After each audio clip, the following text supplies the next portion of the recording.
1960 సంవత్సరంలో Edward Lawrence అనే శాస్త్రవేత్త గొప్ప విషయం చెప్పింది. అదేంటంటే బ్రెజిల్లో సీతాకోక చిలుక రెక్కల చప్పుడుకి అమెరికాలో తుఫాన్ పడుతుంది.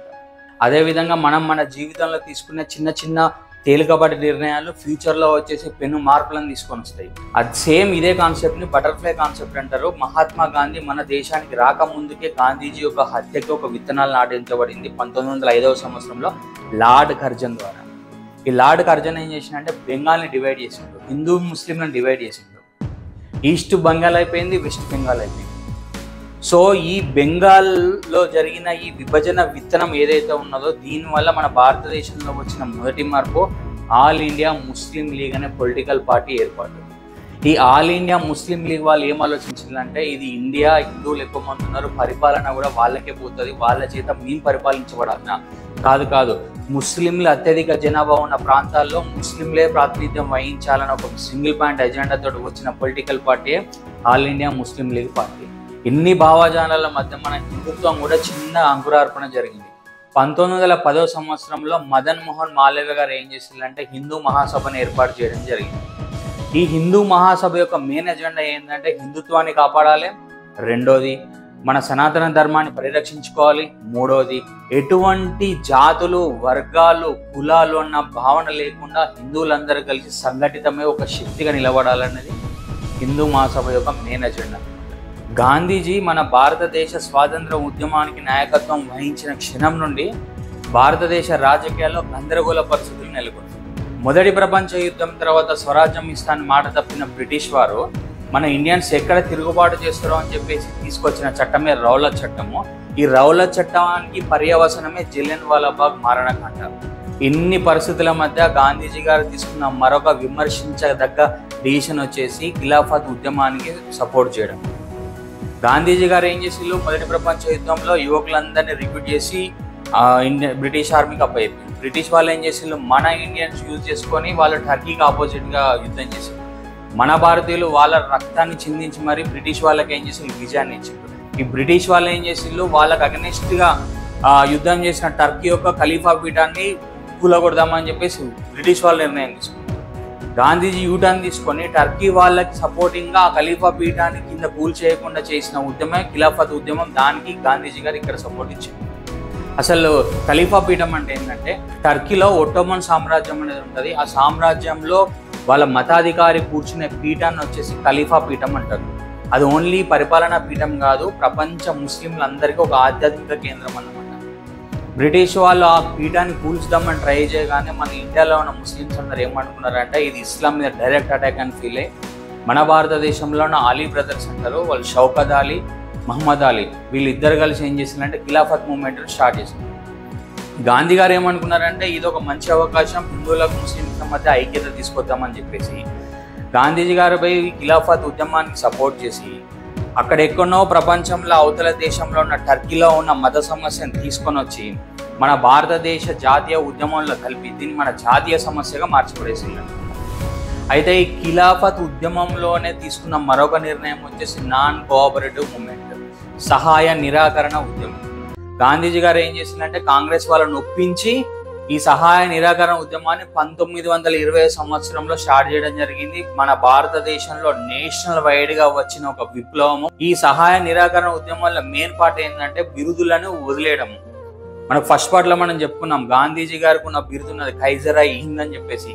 ఈ బిరుదును కూడా గాంధీజీ గారు వదిలేయడం జరిగింది. అదే విధంగా చాలా మంది బ్రిటిషర్స్ కి సపోర్ట్ చేసే వాళ్ళందరూ కూడా వాళ్ళ బిరుదులను వదిలేసిల్లో సింగిల్ పాయింట్ ఎజెండా వాళ్ళకి చెప్పడం ఏంటంటే ఇక నుండి మీ మాట మేము వినము, మా మా మా పని మేము చూసుకుంటామని వాళ్ళకి చెప్పడమే. అదేవిధంగా బ్రిటిష్ ప్రభుత్వంలో పనిచేసే ఉన్నతాధికారులు ఎవరెవరైతే భారతీయులు ఉన్నారో వాళ్ళందరూ ఉద్యోగాలు వదిలేయాలని చెప్పి డిసిషన్ తీసుకోవడం జరిగింది. అప్పట్లో ఐసీఎస్ పదవిలో ఉన్న నేతాజీ సుభాష్ చంద్రబోస్ గారు కూడా దాన్ని రిజైన్ చేసిల్లన్నమాట. అంటే అప్పట్లో ఐసీఎస్ అంటే ఇప్పుడు వచ్చేసి యూపీఎస్సీ సివిల్స్ కింద క్యాడర్ కిందకి వస్తుంది అన్నమాట. ఈయనని ఇన్స్పిరేషన్ గా తీసుకొని చాలా మంది ఉద్యోగస్తులు అందరూ రిజైన్ చేసి పడేసిండ్రు. విదేశీ వస్తువుల బహిష్కరణ జరిగింది. ఖాదీ ఖద్దరు తయారు చేయడము, ఖద్దరు ధరించడం అనేది అప్పటి స్టార్ట్ అయింది. 20 లక్షల చెరకాలు ఏం చేసిందంటే వీళ్ళందరూ సమకూర్చుకున్నారన్నమాట. గవర్నమెంట్ స్కూల్స్ కాలేజీలన్నీ బైకాట్ చేసి పడేసిండ్రు బ్రిటిష్ వాళ్ళే. సేమ్ మూమెంట్ లో ఏం చేసిందంటే మన గుజరాత్ లో యాజ్ వెల్ యాజ్ బీహార్ లో ఒక విద్యాపీఠాలను నెలకొల్పిలో బెంగాల్లో వచ్చేసి ఒక విశ్వవిద్యాలయాన్ని కూడా స్టార్ట్ చేసిళ్ళు. దాంతోపాటు ఏంటంటే అస్పృశ్యత నివారణను తీసుకొని వచ్చిళ్ళు, మద్యపానం నిషేధం చేసిళ్ళు, పబ్లిక్ని అందరిని ఒక దగ్గర కలిపేసి కొన్ని ఆశ్రమాలు కూడా ఏర్పాటు చేయడం జరిగింది. గాంధీజీ గారే స్వయంగా పెన్నా నది దగ్గర పల్లిపాడు అనే ఒక ఆశ్రమాన్ని స్థాపించడం జరిగింది. తిలక్ స్మారక నిధికి ₹1 డొనేషన్స్ కలెక్ట్ చేద్దామని చెప్పేసి దీనిలో నిర్ణయం తీసుకున్నారు.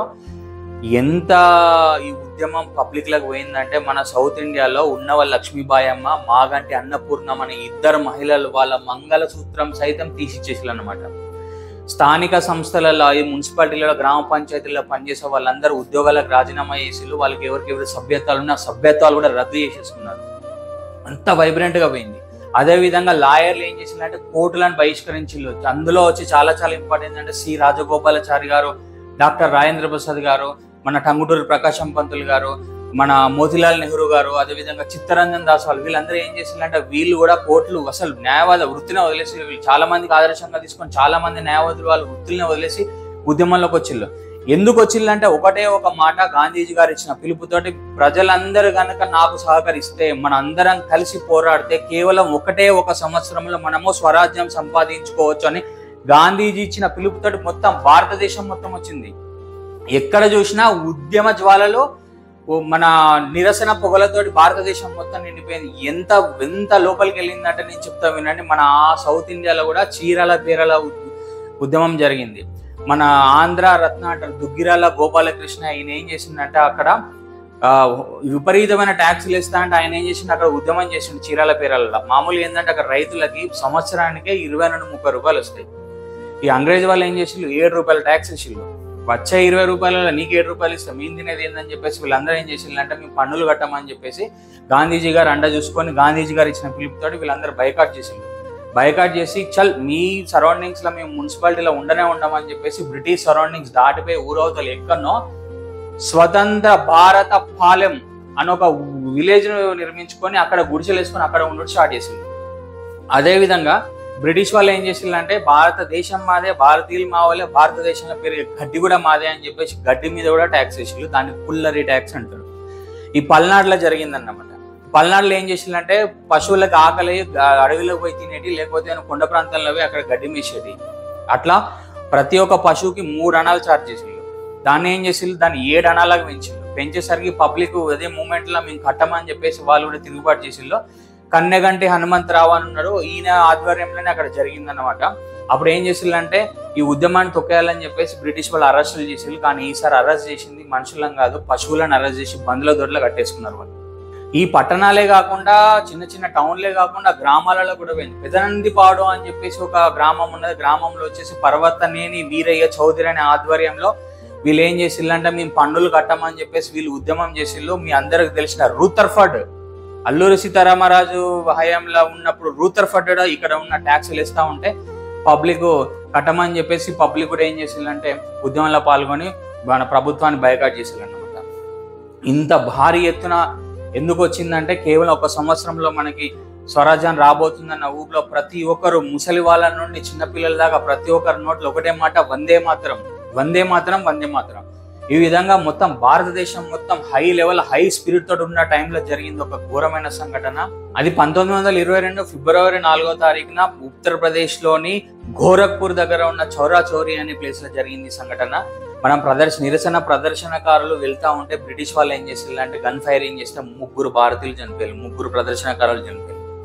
కోపం ఆగలేక మన వారి ప్రదర్శనకారులు అందరూ ఏం చేసిందంటే ఆ పోలీస్ స్టేషన్ చుట్టుముట్టి కాల్చిపడేసింది. మొత్తం 22 మంది బ్రిటిష్ అధికారులు చనిపోయారు అన్నమాట. ఈ సంఘటనతోటి మన గాంధీజీ చాలా మనస్తాపానికి గురయ్యి, ఆయన యాక్చువల్గా ఉండడమే ఒక అహింసావాది కాబట్టి, ఆయన అహింసాన్ని అస్త్రాన్ని తీసుకొని పోరాడతాడు కాబట్టి ఉద్యమానికి బ్రిటిష్ వాళ్ళ రక్త మరక లాంటినైన ఉద్దేశంతో ఆయన ఏం చేసిందంటే ఒక వారం రోజులలోనే ఏం చేసిందంటే మొత్తం ఈ ఉద్యమాన్ని ఆపేసిండు. భారతదేశంలో సహాయ నిరాకరణ ఉద్యమం కంప్లీట్ స్టాప్ అయిపోయింది. అప్పుడు ఏం జరిగిందంటే ఈ భారతీయుల పరిస్థితి పెనం మీదకి వెళ్ళి పొయ్యిలో పడ్డట్టు అయింది. చాలా ఘోరమైన పరిస్థితి అయిపోయింది. ఎట్లా అంటే చాలా మంది గాంధీజీ గారు ఉన్నారు, గాంధీజీ గారు ఇచ్చిన పిలుపుతో ఏం చేసినట్టు ఉద్యోగాలకు రాజీనామా చేసిండ్రు. 1000 మంది ఉద్యోగస్తులు రోడ్ల మీద పడ్డారు.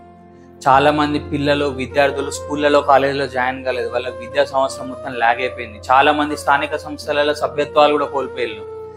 ఇప్పుడు ఏమైంది, వీళ్ళందరూ రెబల్స్ లాగా బ్రిటిష్ వాళ్ళకి కంటై కూర్చున్నారు. ఇన్ని రోజులు బయటికి రాలేదు, ఇప్పుడు బయటకు వచ్చే వరకు ఎవరెవరు రెబల్స్ మొత్తం రాసుకున్నారు. విదేశీ వస్తువులను బహిష్కరించాలని చెప్పేసి కొందరు స్వదేశీ వస్తువులు స్టార్ట్ చేసి వాళ్ళు షాపులు పెట్టి వాళ్ళందరికీ రెబల్స్ లాగా వాళ్ళు ముద్ర పడిపోయారు బ్రిటిష్ వాళ్ళ చేతిలో. అక్కడ దుగ్గిరాల గోపాలకృష్ణ ఏం చేసిండు, తీసుకుపోయి అరెస్ట్ చేసిండు. అక్కడ ఉద్యమం నీరు గారిపోయింది. ఏం చేసిండు, స్వతంత్ర భారత పాలెంలో అక్కడ ఉండలేక ఇంటికి రాలేక వాళ్ళ పరిస్థితి అయితే అగమ్య గోచరం. లాస్ట్ ఎటు లేని పరిస్థితుల్లో వాళ్ళ సొంత ఇళ్ళకి పోవాల్సి వచ్చింది. కన్నెగంట హనుమంతుని కాల్చి పడేసిండు.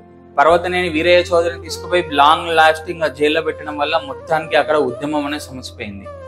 సో ఇంత ఘోరం జరిగింది కాబట్టి లాలా లజపత్ రాయ్ గారు గాంధీజీ యొక్క నిర్ణయాన్ని జలప్రలయం అన్నారు. మన నేతాజీ సుభాష్ చంద్రబోస్ ఈ గాంధీజీ తీసుకున్న ఈ నిర్ణయాన్ని వచ్చేసి భారతదేశ విపత్తు అని చెప్పేసి అన్నారు. చాలా మంది విమర్శకారులు ఏం చెప్పిందంటే గాంధీజీ యొక్క అహింసావాదం అనేది చాలా సెలెక్టివ్ గా ఉంటుంది అని చెప్పేసి విమర్శించాలి. అది ఎందుకు విమర్శించాలో ఇప్పుడు మీకు చెప్పబోతున్నా వినండి.